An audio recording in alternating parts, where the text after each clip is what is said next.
So, Toni McNeil, we're so glad to have you in the studio today with us here at the University of the Pacific. How are you doing? I'm pretty good. Oh, Yes, good. very well rested this weekend. Oh, good. It's a beautiful day. We're here in Stockton, California.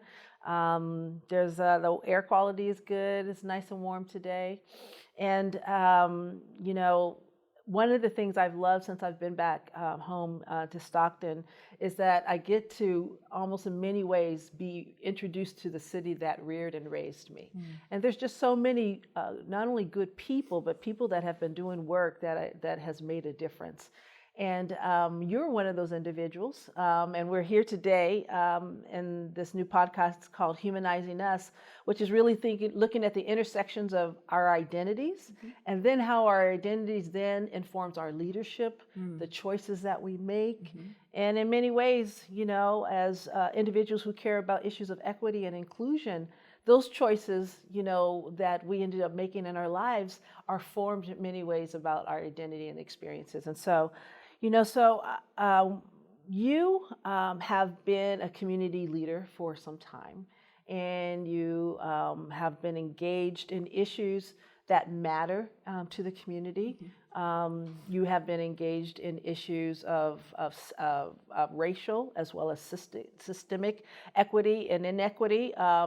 And you've also been, at the forefront of ensuring that marginalized communities have opportunities for education and leadership growth. So before we jump into all the things that you have done, tell us just a little bit about how you would describe yourself. Tell us a little bit about your background. I'm a Stocktonian, born and raised. I didn't even start venturing out of Stockton or California much until I started organizing. So it's been like 7 years I've started traveling abroad. But for the most part, here. This is stomping grounds. Both my parents brought me up here. My father is a Stocktonian, as well. My grandmother, both my grandparents, my grandma Jeanette, she owned her home in Crow Valley. And so my grandma Ruth and my granddaddy Ollie, they own their home in Boss Tracks. Yes. So my formative years actually were developed in Boss Tracks and Crow Valley. And so for Stocktonians, they will know those terms in those areas, which are pretty much, decimated now. But that would go further down the line in conversation. I'm a single mother, and these are kind of just, like titles. I'm a mother, so single mother, raised 4 children, 3 girls, 1 boy. Oh, wow. My stars, my treasures, my jewels. They helped ground me. They helped me change my life, prioritize my values, my morals, and just really get my head together and in the game in order to give them a fork in the road and opportunities they wouldn't have otherwise had. I'm an organizer. Yes. I'm an ordained elder that is not actively serving. So yes, all of these things define who I am. I'm concrete, which means that I am a product from my teenage years of the prison industrial complex. Yes. War on drugs, war on crime, 3 strikes law, all of that. And so my formative years, my teens, came up during the peak and the height of the drug, war on crack and all of that, the epidemic here in Stockton. And so I'm a product of that. I'm a Black woman. Yes. So my pronouns are she, her, queen. They call me queen on the concrete and elder in the church. And so Queen Elder is who you're looking at. All right, then, Queen Elder. That is beautiful and it's powerful, and there's a lot of story there. Oh, yeah. There's a lot of story there. So let's dig deeper into some of the story. You, among many titles, Queen Concrete, you're also an elder. Yes. Justice work, particularly in the Black community context, cannot be separated from faith-informed justice. It cannot. Those two go hand in hand. Yes, they do. So it doesn't surprise me when you gave that beautiful kind of overview and try to put some titles on it of who you are, you mentioned that as well. If you can maybe begin some of this formation work and maybe go back to some of your early formation years, and really talk about how the church and the relationship of what you understood about your identity as a Black girl, Black woman growing up, Black adolescent coming up in the city of Stockton, but just about, weave in the role of the church early on, even as all these social and societal things are going on, and how the church may have helped you make meaning of what was happening. I appreciate the question and looking at it from that context. So my grandparents were pillars of the church. Deacon Mac and Deaconess McNeil, and so they helped establish and build Greater Faith Baptist Church. That was the first 27 years of my life, was spent at Greater Faith Baptist Church. Pastor Joseph L. Slade, and I say that with a smile, and I can't help to, but because these individuals helped form my life. They helped craft and shape who I am. And so I remember, there was a tumultuous time as a child because of the war on drugs and the things that were happening from society and the systemic oppression that were taking place, where the church became, in a sense, a place of refuge for me. However, I didn't understand it to be that as a child. I just knew that traditionally, it was like my ascribed in-group. I just was inherited into this role in the church. But there was an expectation that I had as a child with the church. I expected them to fix my problems. I expected to find solutions in the church. I expected, and some of that is a pseudo.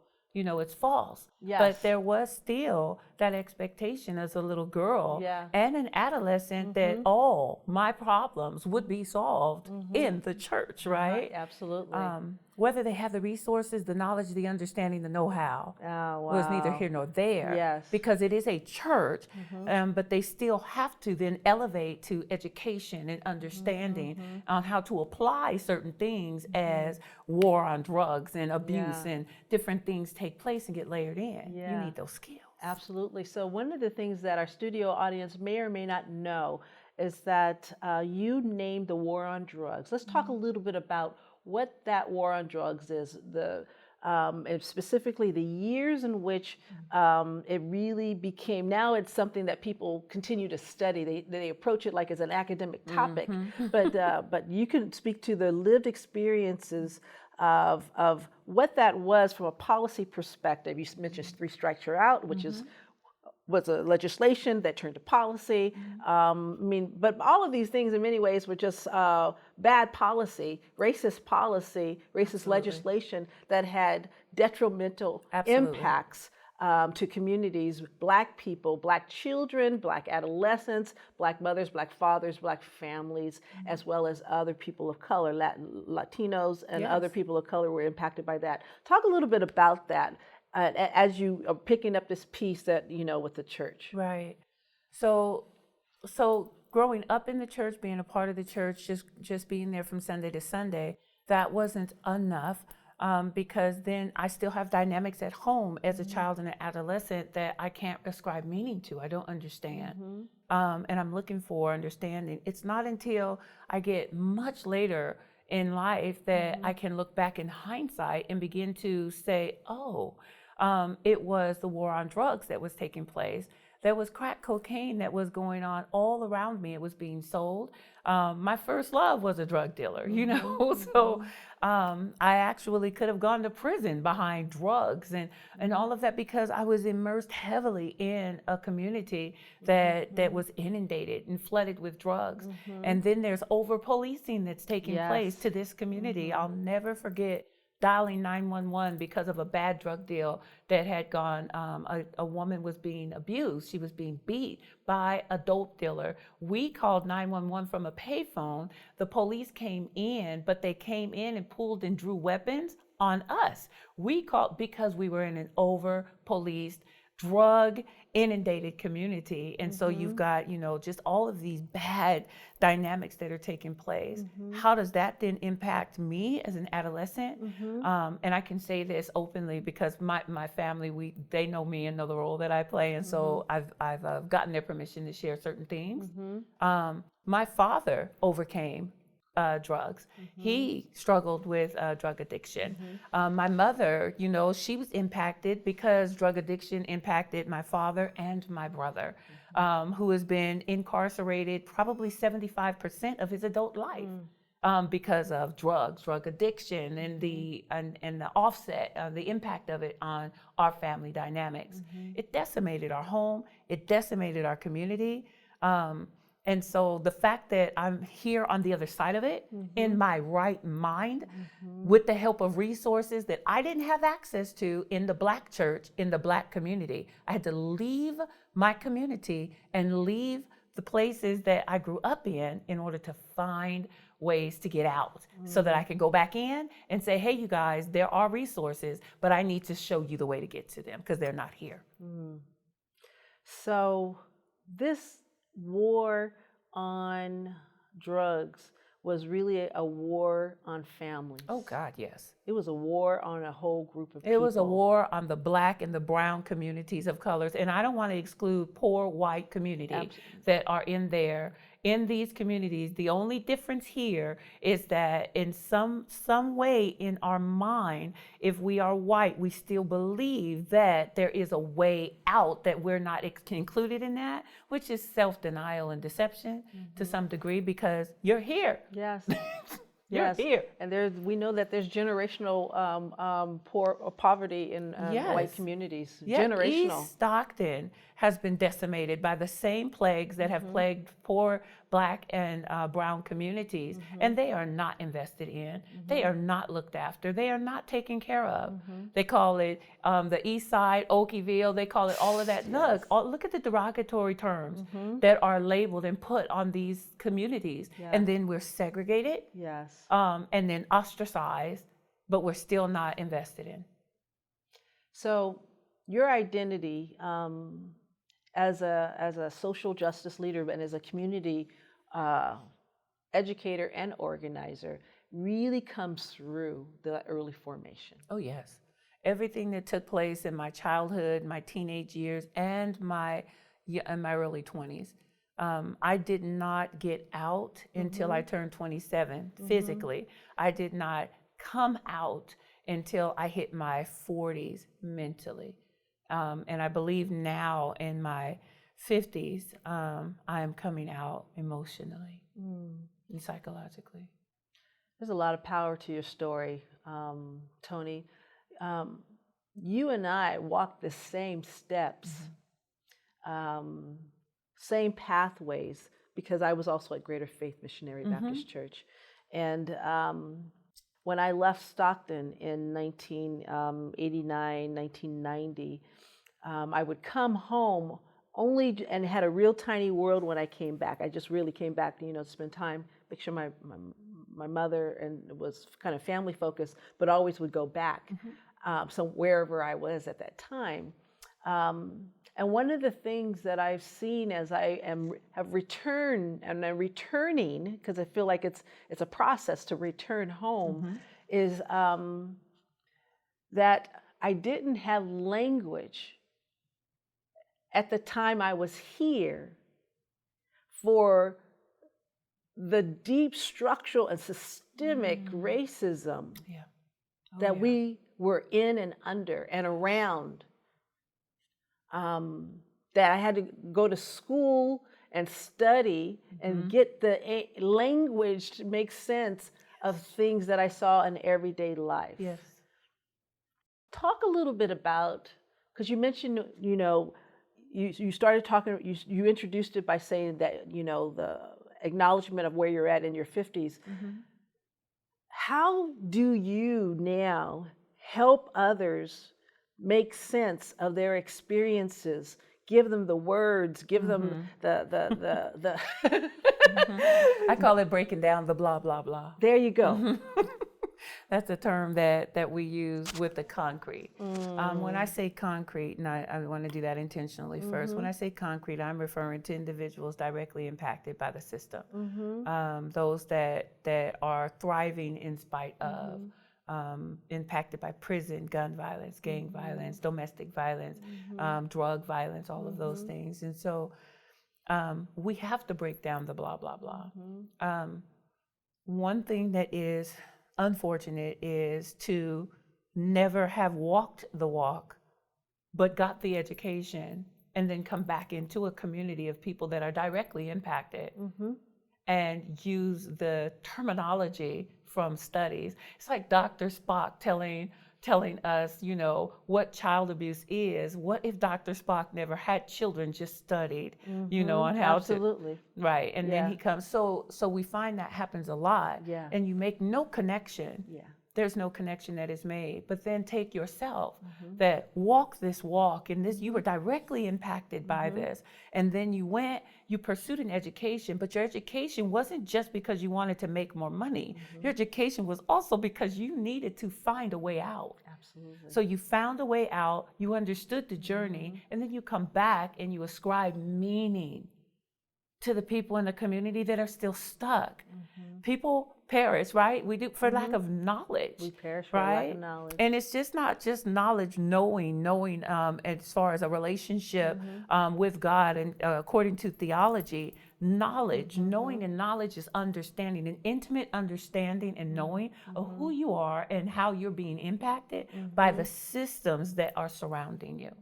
That's why we have anti-Black conversations, because I need to have a real conversation with my people about how we operate from inherent racism. Absolutely. It's interwoven in our DNA. Absolutely. So we need to have, and a lot of folks say, well, I don't understand. I'm Black, so how can you say I'm anti-Black? Oh, honey, look at yourself in the mirror. Anything that you don't like about you, it's because you've been conditioned to not like your nose, not like your eyes. I don't like my hair.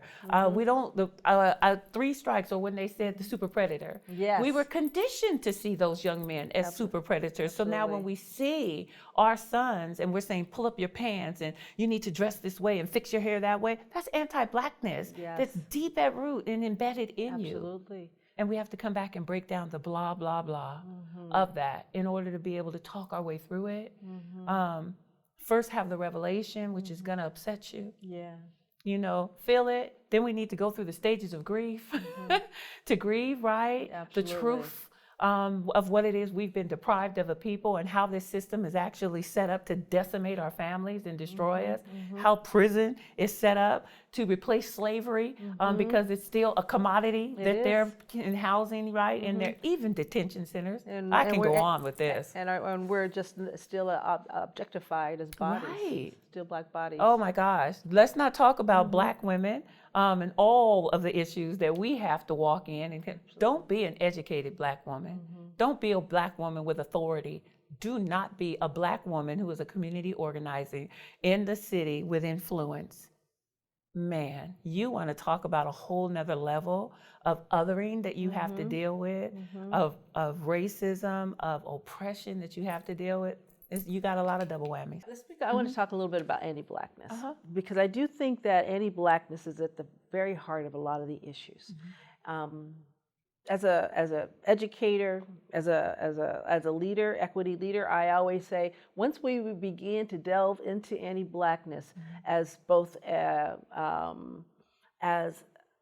an idea, and then to understand then how it's actualized, and then maybe you can give people some frameworks to help them understand it, then you can begin to do the real work of, well, you know, I'm a vice president of diversity, equity, and inclusion. I said at the end of the day, my work is really about helping people understand anti-racism. And if you really want to do this work, you'll understand anti-Blackness. If you do that alone, you'll create justice opportunities everywhere across all groups, all ethnicities, and all areas across income, ability, so on and so forth. And they say, really? I said, really? If you do the work of anti-Blackness, you can actually make things better for everyone. So you brought up anti-blackness in the context of some of your leadership development as a community leader and a community organizer, working even specifically with Black folks to help people understand that anti-blackness is within us. Yes. It's not just within white people or Asian people or Latino, Hispanic people. Anti-blackness it has impacted Black people probably heavier than any of those groups because of the ways first of all, what the law has said about us, so how the law over time segregated us, saying that we were 3/5 a person. I mean, going back to those early, and then we moved through the various civil rights, and we gain more rights, and we fight for our humanities. Even with the way that the law and then media still perpetuates these kind of less than, and then Black folks are walking around all day long with, trying to decolonize themselves if they become aware, if they know. And if you don't know, then you're walking around with this colonizing mindset. And people are like, Mary, what's a colonizing mindset? And a colonizing mindset is anti-Black mindset, And so I wanted to talk to you a little bit about that piece, the anti-Black piece, because Toni, it is, it's central. I was listening to you, I said, that this is central to the work. It doesn't even matter what you do, what your title is.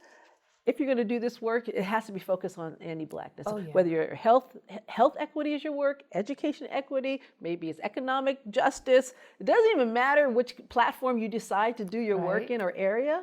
That at the end of the day, you're really dealing with this issue of anti-Blackness and how it plays out across all those platforms that I just said.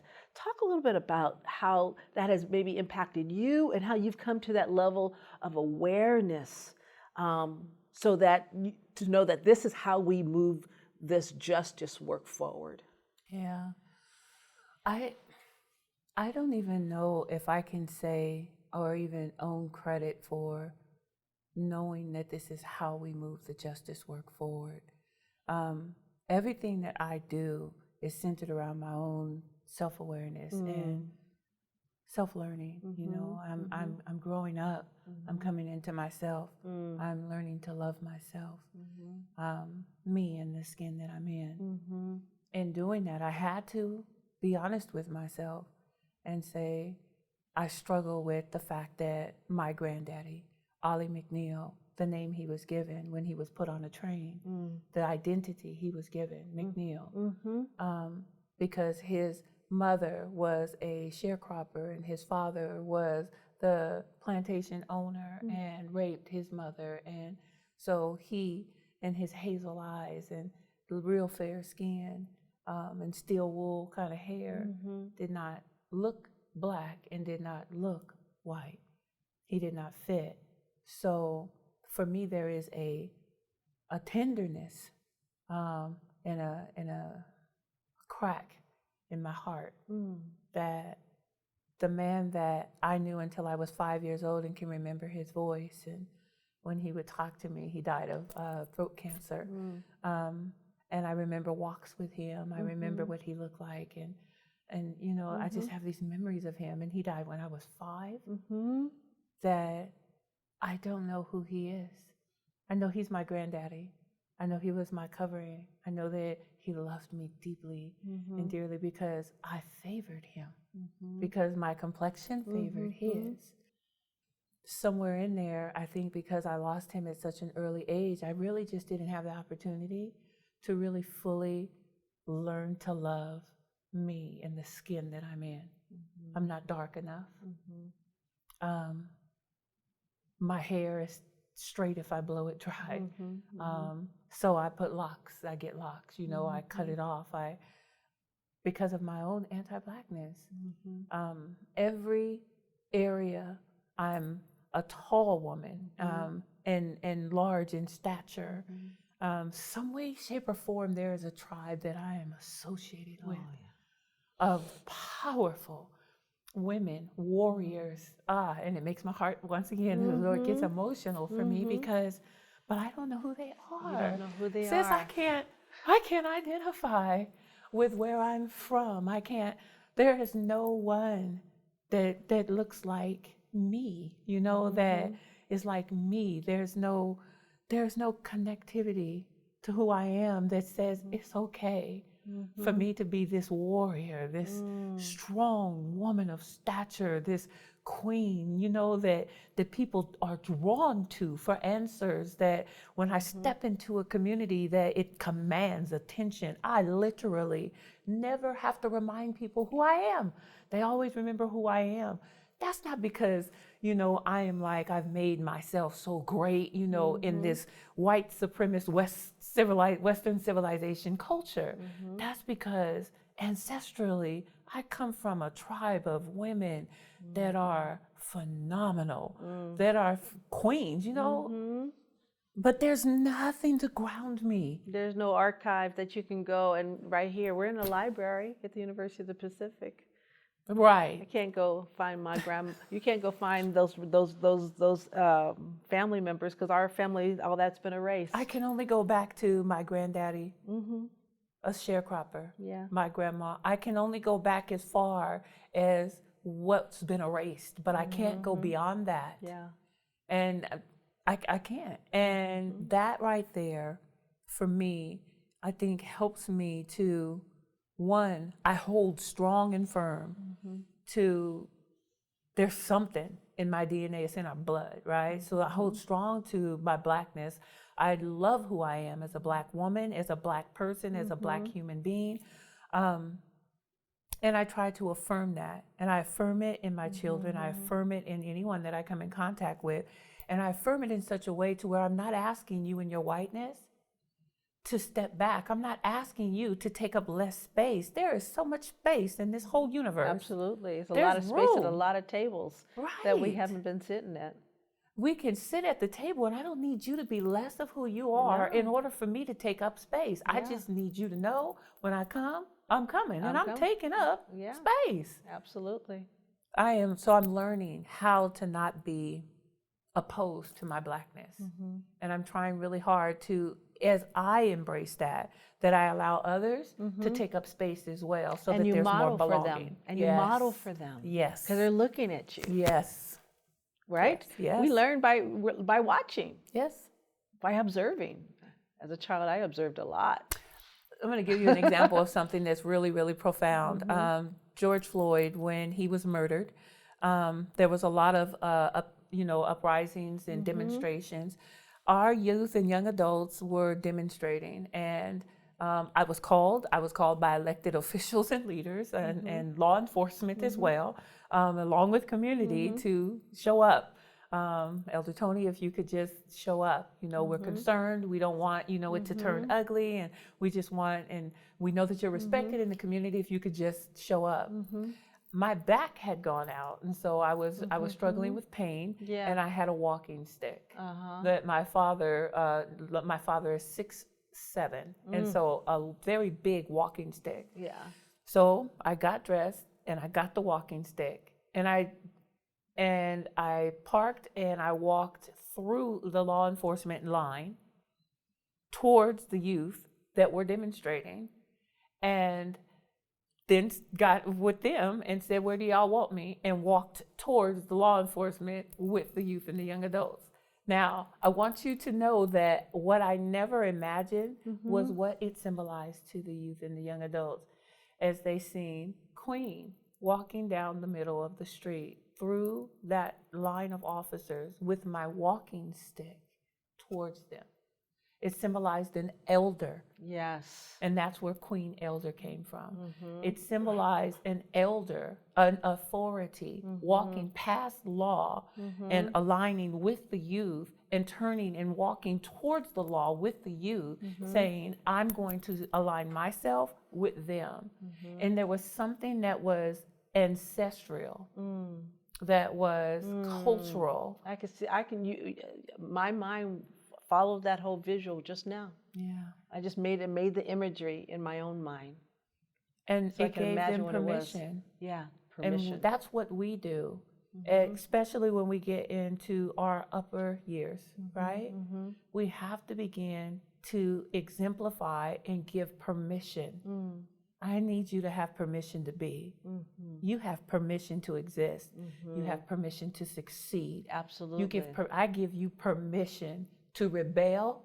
I give you permission to correct. You know, so we give permission, especially as women of color. And I give you permission to excel. Yes. Be that. Oh, all that. Look, all that, right? To grow up, to succeed. Yeah. Right. 6-figure income. I give you permission. Yeah. I give you permission to do all of that. All that. And in giving permission to the least of them, I'm giving permission to the greatest of them. So once we get this anti-blackness under control, absolutely, then black, brown, white, yellow, guess what? If we can get it and y'all can get it for us, then sky is the limit. It is. LGBTQ+, I promise you, absolutely. It's going to adjust and correct all of that. Yes. Nobody wants to be black. Yes. The closer you get to that, the worse it is. That's why it's anti-black. Yes, yes. So this work around, you know, the name of my podcast, this podcast is Humanizing Us, because I feel like, you know, people always say, you know, what is DEI about? I say, well, it's helping us be more human, you know, and there's a lot of ways. Anti-blackness is a methodology to help you become more human. Once you start doing anti-black work, institutions become more human, departments become more human, policies become more human. That's right. You know, so I was like, oh, we got all these buckets. But at the end of the day, you know, we're just trying to be more human in DEI work, if that's what we want to call it today. We know it's been called a lot of things over time, you know. But we'll call it diversity, equity, inclusion now, because that's what, you know, the corporate society, that's what people recognize. We'll call it that until they call it something different. But at the end of the day, it's all humanizing work. And I like that term because at one point we weren't fully human. Yes, So that's because I go back to the 3/5 law. That part right there. So if we start changing systems in order to humanize us, then it creates easier access to all. And everybody. Yeah. That's where the inclusion comes in. Yeah. Now here, you know, when you were talking about the modeling piece, giving us that beautiful description of you walking at one of the protests and through the police and walking with the youth, and just that really beautiful visualization that I had listening to you, you said something about how it creates this sense of freedom, not only for the least of these, you said, but it also for those that might be, they may think, or the society sees them or perceives them as the greatest of these. I'll just make that up since it sounds like it's on the opposite end. So let's talk about the status quo a bit. And let's talk about, you know, how things stay the same. Things stay the same because those who have benefited and have consistently benefited the most, and also those who perceive they are benefiting because of their proximity to them, neither one of them want to change. And mostly the one with the greatest power, privilege, and control is usually has an understanding that is nuanced and complex, and they understand how to kind of manipulate other people to make them feel that they're benefiting a lot. I mean, I know that. I think most Black folks understand that. That's a piece a lot of people miss altogether about how they're being played. And I think that's another thing. African Americans are not an easy group to play. We don't. You can't play us. Society can't play us. Well, you've been doing that forever. You've been doing that, you know. So we see through all that systemic stuff that perhaps other marginalized groups sometimes miss. Talk to me about this idea of the powerful and how those in powerful positions of influence and power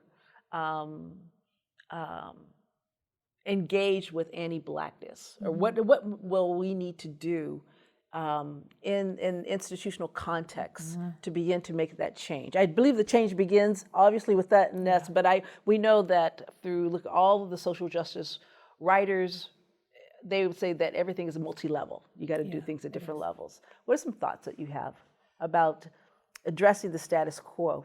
So this is where my faith comes in. Okay. Because I have to lead by faith and I have to lead in love. And I'm very grateful as a woman of God that I'm able to lead with love, because otherwise I'm going to lead in anger and rage. So I'm going to say that first. The love is helping to douse down that anger and rage and turn it to righteous indignation.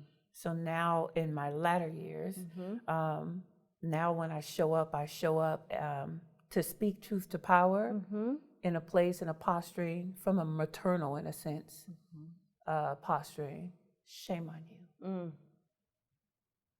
So when I'm standing before power, it is really shame on you. You know better. Deception is deception. Using this as an example in response to that, I would tell my children, you think that you're able to control lies by partnering with the father of lies to do it. And so I just wanted to tell a lie. But what you don't realize is that it's just one lie, but there is, but lying, it's a bigger ball than what you can control. Deception, in order to deceive, you must first partner with deception, which then means at the end of the game, you are the biggest one that is deceived. Power is walking in a level of deception that is like none other. Deception is to sit in a seat, I don't care, governor, mayor, board of supervisor, president, and think that you are the exception, that you are that you are not being impacted by racism. I've had this conversation with individuals where we're doing diversity and inclusion in congregations that are predominantly white and more seasoned, senior. They are victims as well. Absolutely. I always say white people have been impacted by racism more than black people or other people of color, because what have they lost? But the deception... They lost so much of their humanities by Yes. not being in relationship, not being in right relationship. Do you know how much you have lost in your lifetime by not being in right relationship with people that are like me? That's one. Not just that. Also, what you have lost is that little kid, that baby, that 5-year-old child that stood there and watched that man or woman be lynched, knowing internally, instinctively that it was wrong. Morally, there was a compass that was broken. Yes. You lost your innocence. Someone robbed you of the difference in your voice to say this is wrong. And you had to assimilate to that ascribed in group. You had to assimilate to it. In order to be able to be accepted in it. Otherwise, you're going to be ostracized, othered. That's a victim. That you had to conform. So there's so much to unpack with that. Yes. When you ask me about power, I look at power from a place, to be honest with you, of deep compassion. Once again, heart. My heart. Power is there love. is a level of patience that my faith allows, I'm infused with when I'm dealing with power, when I'm engaging with power. I believe that as Black women, we are so skilled and gifted. I'm able to operate from femininity if I need to. I know how to, code switch, let me speak the language. I know how to lower my voice if I need to, if I gotta change the way that I sit, cross my legs, if I need to. We just are graced with all of these different tools. And we actually know how to step forward and swear someone off if you have to, just to kind of let them know, you're crossing a line here. Yeah. So power is, it depends on what you're looking at. If it's the 1%, I don't deal with them. I'm not close enough to the 1% to get to them. However, the 1%, they're the ones that are setting the standard. They're the ones, if you want to know why everybody is as jacked up as they are, it's because there's 1%. We say in Stockton, and I'm going to pause here, Stockton, gun violence is driven by 1% of the population of Stockton. 1% of the population of Stockton, 350 some odd thousand. It is. And 1% is driven, the gun violence is driven by 1% of this population. Just 1%. This nation and the violence and the corruption and the deception and the deceit is driven by 1% of the population of this nation. And yet it impacts us all so much. And yet we're trying to ascribe to be that 1%. We need to address that 1% like we're striving to address the 1% in gun violence. Absolutely. Because that violence is corrupting the entire nation. Mm-hmm. That violence has us right where we are today. Mm-hmm. If we really want to tell the truth about a thing, 1% says that we can storm the gates of our nation and our capital and get away with it. 1% says that we don't have to pay taxes when all the other 99% of the nation has to. 1% gets to get away with all kind of stuff, and we just let it. Because we haven't learned how to unify. We have not learned how to agree on the one thing. That's wrong. That's corrupt. That is evil. We will not tolerate it. Absolutely unacceptable. And the people that are deceived are the people that want to empower that 1% because they think by some way in osmosis, I'm going to be accepted and included into that in-group. I'm sorry, you're outed. You're outed by default. If you're not in it, you never will be. Yeah, and there's so much deception. Oh my gosh. So much want. And people are always seeking to be a part of that power. A part of the power, or part of anything. Yeah. You know, proximity to whiteness. You know, you see that with communities and communities of color. You see it in the church. You see it in the church. You see it in the church. Yeah. You see it in the church in so many different ways. The anti-blackness in the church is one of the most devastating things that an individual, especially nowadays, our youth and young adults, they're looking for that thing that I was looking for as a child, coming full circle back around to that first question. They are looking for their deliverance, their salvation, their saving grace, their way out. Yeah. They're looking for it in the church. And the church has been deceived into thinking that it is going to connect with power. Now it's aligning with, you've got the same government structure in the church in the sense that you have in our nation, in our government. And it was never intended to be that way. Yeah. Never intended to be that way. People are still trying to figure out how they subconsciously can align with power. And but it's human nature to replicate itself, replicate the systems that you're in. So churches, as you said, you just described, is replicating the very systems that they came out of. That they came out of. Yep.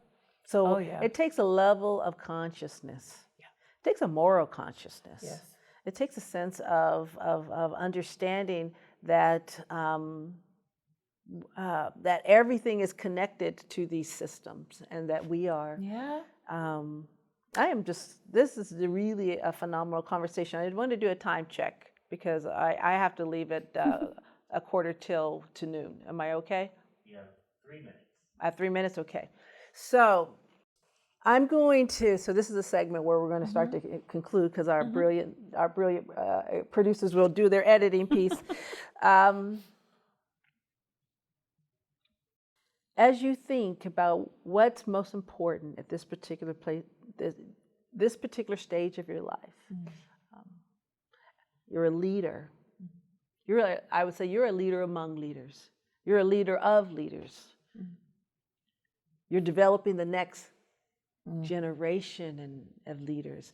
And I would think that peers and even others that are older than you recognize you as a leader. You're a leader of leaders. When we think about becoming more human, and you think about that both that opportunity, that responsibility, and that duty that is upon you in lifting up leaders to become more human, what are the things that you're going to think are most important? The word legacy comes to mind. Making sure that I'm not trying to be, I never wanted to be a leader. It wasn't something that when I grow up, I want to be an influence. I want to be an influential person in the community. I never thought that I would. Now I have to own it, you know. I got to own it. I got to own it, and I got to walk in it. The best thing that I could use, the best example I could give of what I would want to leave I've talked to my children about this, especially during COVID. When my time comes, my service, I don't want my funeral service to be in a church. I want the community and the people to know that they are the church. Mm-hmm. I want them to know how God just loves them so much, how amazing that they are, to the least, to the great of them. Mm-hmm. I want people to know the potential that they have to be great. Mm-hmm. I had this beautiful, beautiful African woman tell me, she said, in my culture, in my country, they would call you a kingmaker. She says, you are a kingmaker. And I never forgot that. I would want people to know that you are kings and queens, that you are royalty, that you have inherited royalty, and that you should treat each other as such. I told the kids, I want you to don't put up a big old picture or anything. I want you to have a memorial service for me like you would have a vigil or an action at MLK Square. You call Stockton together. You let everybody come from far and near. I want the clergy in their vestments to be on the outside, and I want everybody that is closest to the pain to be on the inside, from the youngest to the oldest. I was like, and whatever issue, whatever policy needs to be pushed, that's the thing. That's the thing. That's the thing. I said, I want my homegoing to go to make a change in policy, make a change in structure, make a demand to power. I want you to go out. I want to go out speaking truth to power, making a demand for them to function. Yeah. I want people to function. If you got the seat, use the seat for power. Use the seat that you have for power to bring about the change. Represent the people. Do what's right. I just want people to just do what's right, operate in their maximum potential. Function. Function. Just function. It has been an essential conversation. You know, we learned something new about the word essential during COVID, right? That's a whole nother thing, huh? That's a whole nother podcast. Yeah, it is. That's a whole nother podcast. But I would just like to use that word essential in this moment, that this is an essential time to have this conversation with you. Thank you. And I have been moved. The audience will be moved. The audience will learn. The audience will have more consciousness. And my heart is that they'll learn a little bit more how to love a little deeper just by engaging this. Miss Toni McNeil, I just want to thank you, elder, sister, queen, concrete, for being here today on Humanizing Us. Thank you. Thank you for having me. Thank you.